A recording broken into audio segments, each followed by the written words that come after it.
Hello guys, welcome back to Debug.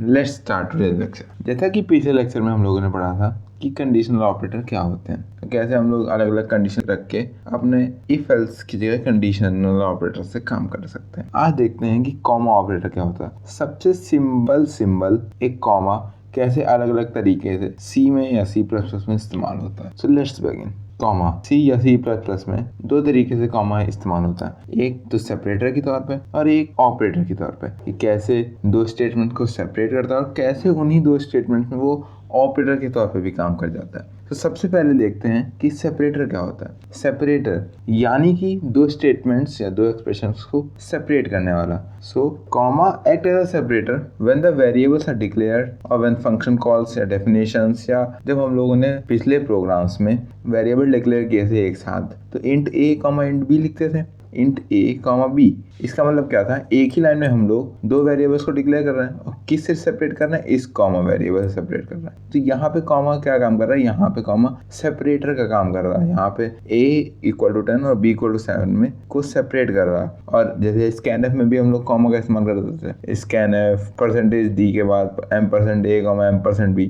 यहाँ पे क्या हो रहा है, यहाँ पे भी कॉमा जो है इस एक्सप्रेशन और इस एक्सप्रेशन को क्या कर रहा है, सेपरेट कर रहा है और बता रहा है कि इस परसेंटेज डी की जगह ये आएगा और इसकी जगह बी आएगा। तो इस तरीके से कॉमा एक सेपरेटर के तौर पे काम करता है। अब देखते हैं अगर कॉमा एक ऑपरेटर के तौर पे कैसे काम करेगा। ऑपरेटर के तौर पे कॉमा ऑपरेटर यूज होता है जब अलग अलग एक्सप्रेशन एक स्टेटमेंट्स में हो मगर उसमें से कोई एक ही स्टेटमेंट फाइनल आउटपुट प्रोड्यूस करती है। ये अलग एक्सप्रेशन को सेपरेट करता है और उनको इवेल्यूएट कहाँ से करता है, उनको अगर एक स्टेटमेंट में 3-4 एक्सप्रेशंस हैं तो वो कहाँ से स्टार्ट होंगी, लेफ्ट टू राइट, यानी कि लेफ्ट मोस्ट एक्सप्रेशन पहले इवेल्यूएट होगी फिर राइट मोस्ट एक्सप्रेशन इवेल्यूएट होगी जाके। इसमें जो राइट मोस्ट एक्सप्रेशन होती है, जब भी एक कंपाउंड एक्सप्रेशन लिखा हुआ है तो जो उसमें राइट मोस्ट एक्सप्रेशन है वही उस पूरे कंपाउंड एक्सप्रेशन की वैल्यू होती है। जिस टाइप का राइट मोस्ट एक्सप्रेशन होगा वही टाइप होगा उस कंपाउंड एक्सप्रेशन का। फॉर एग्जांपल यहाँ पे एक ही हम लोगों ने दो वैल्यू सेंड करी, एक में ए में हम लोग डाला a इक्वल टू 2,8,4 और एक में a इक्वल टू ऊपर वाली वैल्यू को पैरेंथेसिस में कर दिया है। अब इन दोनों में डिफरेंस देखते हैं। जैसे ये पहली वाली है, इसमें क्या लिखा, a इक्वल टू 2,8,4, ऐसे आगे तक गया। तो a इक्वल टू 2 इसमें क्या होगा, इसमें होगा a में क्या वैल्यू चली जाएगी 2 और बाकी वैल्यू अनचेंज्ड ऐसी रहेंगी। ये क्यों हो रहा है, अभी हम लोगों ने पढ़ा था कि ये लेफ्ट टू राइट चलेगा और जो राइट मोस्ट एक्सप्रेशन की वैल्यू है वो a में जाएगी, मगर यहाँ पे क्या हो रहा है, यहाँ पे 2 वैल्यू जा रही है। क्यों जा रही है, due to its precedence. Precedence क्या होता है, जैसा हम लोगों ने मैथ्स में पढ़ा था, रूल पढ़ा था बॉडमॉस का। बॉडमॉस क्या बताता था, अगर 2-4 ऑपरेटर एक साथ आते हैं तो कौन सा ऑपरेटर पहले ऑपरेट करेगा, कौन सा ऑपरेटर बाद में ऑपरेट करेगा। इसी को किसी भी प्रोग्रामिंग लैंग्वेज में एक टेक्निकल टर्म दे दिया गया, प्रेसिडेंस। प्रेसिडेंस क्या बताता है कि अगर ऑपरेटर्स हैं डिफरेंट ऑपरेटर्स तो कौन सा ऑपरेटर पहले काम करेगा, किसकी हायर प्रेसिडेंस है, किसकी लोअर प्रेसिडेंस है। तो यहाँ पे क्या हो रहा है, जो असाइनमेंट ऑपरेटर है इक्वल टू इसकी हायर प्रेसिडेंस है, मतलब इस कॉमा ऑपरेटर से पहले इक्वल टू ऑपरेटर चलेगा यानी असाइनमेंट ऑपरेटर चलेगा। तो इसका मतलब क्या हुआ, 2 जो है वो a में असाइन हो जाएगी, फिर उसके बाद ये वाली स्टेटमेंट चलेंगी। तो जब a 2 में असाइन हो गया तो इस स्टेटमेंट्स का कोई काम नहीं रहा। अब दूसरी वाली स्टेटमेंट क्या कर रही है, दूसरी वाली स्टेटमेंट कैसे चलेगी, ये पैरेंथेसिस लगे। पैरेंथेसिस का जो प्रेसिडेंस होता है वो इस असाइनमेंट ऑपरेटर से भी ज्यादा होता है। तो इसका मतलब क्या हुआ, अब यहाँ पे पैरेंथेसिस सबसे पहले चलेंगे। अब पैरेंथेसिस सबसे पहले चलने का मतलब है अब ये वाला रूल फॉलो होगा। इसका मतलब क्या है, जो राइट मोस्ट एक्सप्रेशन है, राइट मोस्ट एक्सप्रेशन क्या है 3, तो ये 3 जो है इस a में असाइन हो जाएगी जाके। ये 3 की वैल्यू a में असाइन हुई और 3 किस टाइप का था, 3 था इंटीजर टाइप का, तो a किस टाइप का हो गया, a में वैल्यू चलेगी इंटीजर टाइप यानी 3। तो ऐसे कॉमा ऑपरेटर के तौर पे काम करेगा। अब एक इम्प्लीमेंटेशन भी देख लेते हैं कि सी में हम लोग कॉमा ऑपरेटर को कैसे इस्तेमाल करते हैं। सो एक प्रोग्राम करते हैं, write a program in C to find sum of 3 digits using comma operator. अब कॉमा ऑपरेटर का इस्तेमाल करना और 3 अलग अलग नंबर्स का सम निकालना। सो 3 डिजिट्स का हम लोगों को सम कराना है। तो अब एक सम वेरिएबल ले लेते हैं इंटीजर टाइप का, जिसमें उन तीनों डिजिट्स का सम स्टोर होगा, और 3 वेरिएबल ले लेते हैं। कौन कौन से, a, b एंड c। तो ये 3 वेरिएबल्स हैं जिनको हम लोगों को ऐड करना है। तो अब सम में कॉमा ऑपरेटर लगाना है। सबसे पहले a में हम लोग वैल्यू डाल देते हैं 7 और b में वैल्यू डाल देते हैं 5 और c में हम लोग डाल देते हैं वैल्यू 23।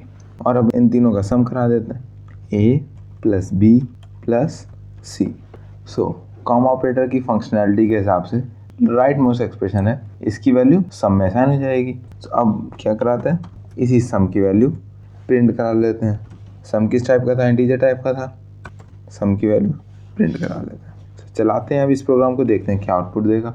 सो क्या आउटपुट आ रहा है 35, यानी अब देखिए 7 + 5 + 23, 12 + 23 = 35। फाइनल आउटपुट क्या हुआ 35, दैट इज अवर आंसर। सो हमने देखा 3 डिजिट्स का सम कैसे निकाला जा सकता है। उसकी जगह पे हम लोगों को 3 अलग अलग लाइन लिखनी पड़ती, उससे आसान है कि एक ही लाइन में कर दो। छोटे प्रोग्राम्स में हम लोग ये काम कर सकते हैं। अब आपके लिए एक होमवर्क है कि आपको 2 वेरिएबल्स यूजर से इनपुट लेने और उन दोनों की वैल्यू स्वैप या इंटरचेंज करानी है। सो अब ये बताइए कि स्वैप माने क्या होता है। स्वैप मीन्स हुआ कि जैसे प्रोग्राम, जैसे तुमने ए में 6 और बी में 13 दिया, तो स्वैप होने के बाद क्या हो जाएगा, ए में 13 हो जाएगा, बी में 6, मतलब बी की वैल्यू ए में चली जाएगी और ए की वैल्यू बी में आ जाएगी। ये स्वैपिंग है। अब इस कॉन्सेप्ट को समझने के लिए हम लोग एक रियल लाइफ एग्जांपल लेते हैं कि कैसे स्वैपिंग होती है। अब जैसे तुम्हारी मम्मी ने तुम्हें बाजार भेजा, अब बाजार से बिस्किट और नमकीन लाने को कहा, तुम बिस्किट और नमकीन ले आए। फिर तुम्हारी मम्मी ने कहा, फिर 2 डब्बे दिए जब तुम बाजार से लौट आए,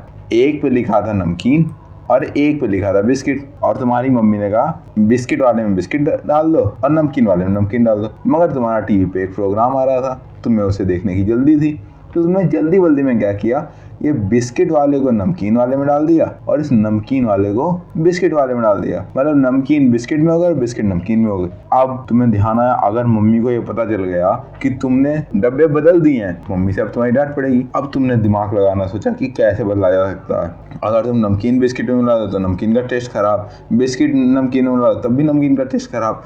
अब तुम्हें टेस्ट भी नहीं खराब करना और इन दोनों को इंटरचेंज भी करना है, डब्बे भी बदलना है। तो तुम्हें एक खाली डब्बा रखा था जो कि बिल्कुल साफ सुथरा था। अब तुम्हें क्या करना है, अब तुम्हें ध्यान आया कि अगर मैं ये नमकीन इसमें डाल दूं तो ये डब्बा खाली हो जाएगा ना। अब मैं ये बिस्किट इस खाली डब्बे में डाल दूं, ये नमकीन वाला डब्बा खाली होगा, बिस्किट आ गया इसमें।